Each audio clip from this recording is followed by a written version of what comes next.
In the rolling hills of Solenwood, a place where fog danced on the lakes like ghosts from forgotten tales, there lived a woman whose name was spoken in reverence and longing, Elira Varel.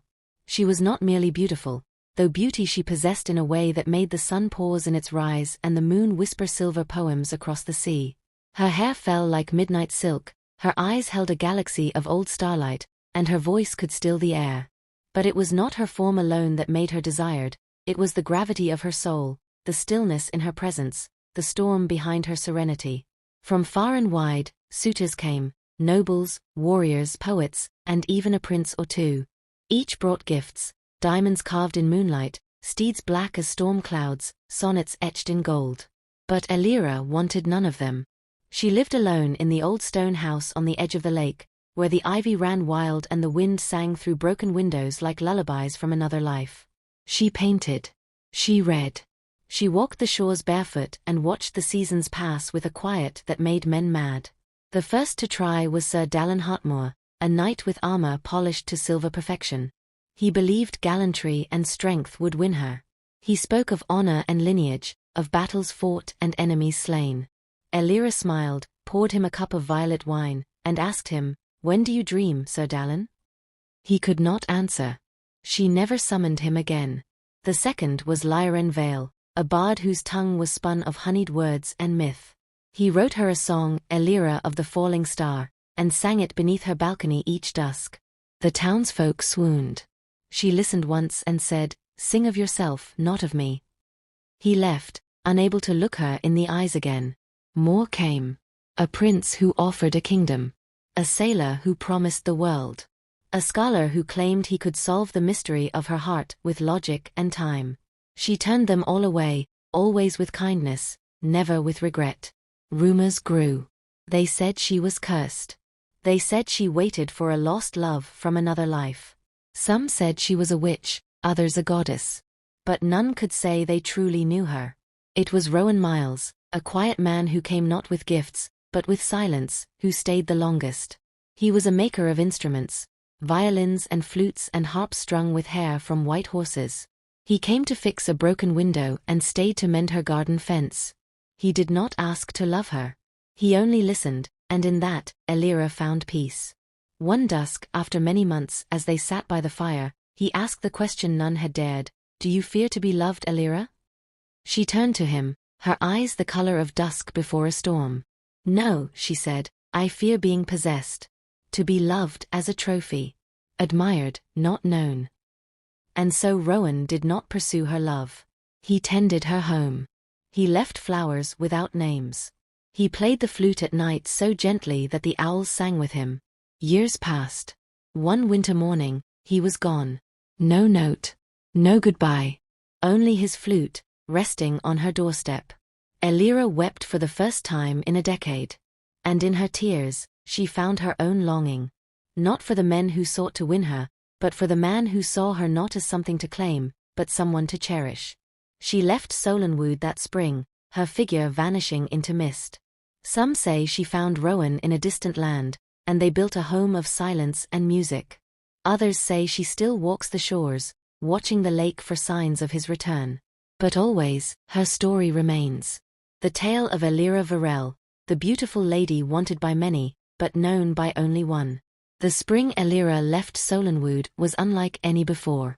The lake, once still and secretive, rippled with the news like it had a voice of its own. The flowers bloomed out of season. The sky remained cloudless for weeks, as if even nature mourned or celebrated her leaving. She walked alone, dressed in gray and gold, humble but radiant, carrying only a satchel of books, a single paintbrush and Rowan's flute. She did not know where she was going. Only that she could no longer stay. She passed through towns where no one knew her name, where beauty was just a glance and not a legend.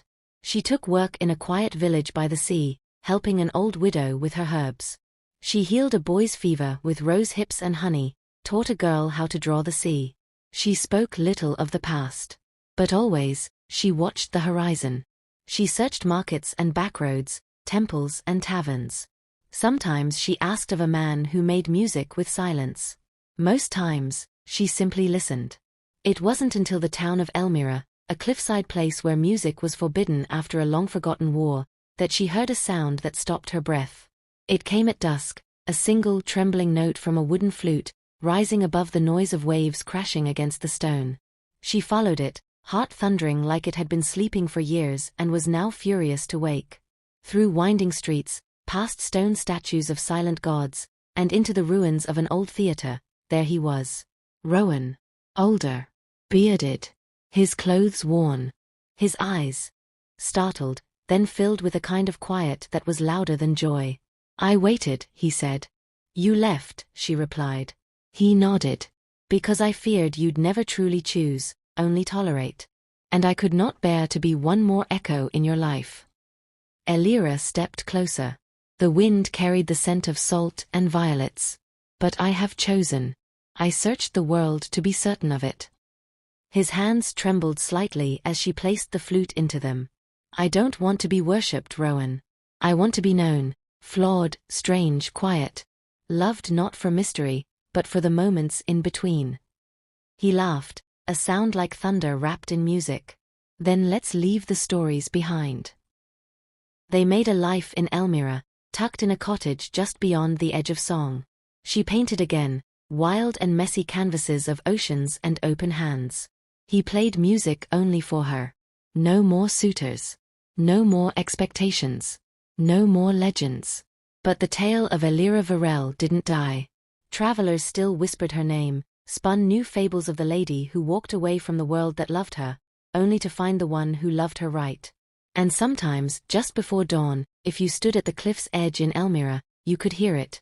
A flute's melody rising from a cottage below. And if you followed the sound, you might glimpse them in the garden, a man shaping music from silence, and a woman, painting the sea with her eyes closed. Years passed like pages fluttering in the wind. In Elmira, the seasons circled quietly. Elira and Rowan built a life of slow rituals. Morning tea on the cliff, long walks through the thistle fields, soft music played in candlelight. Their love was not dramatic. It didn't burn like fire. It breathed. It grew. It endured. But stories have a way of finding those who try to leave them. One grey morning, as gulls screamed over the sea and Rowan had gone to fetch wood, a knock came at the door. Not a casual knock. Not the tap of a neighbor. It was heavy, uncertain, but urgent. Elira opened it. A young woman stood there, no more than 20. Her cloak was torn, and her boots caked with mud. But what struck Elira was not her condition. It was her face. Familiar. Too familiar. "I'm sorry," the girl said, breathless. Are you Elira Varel?"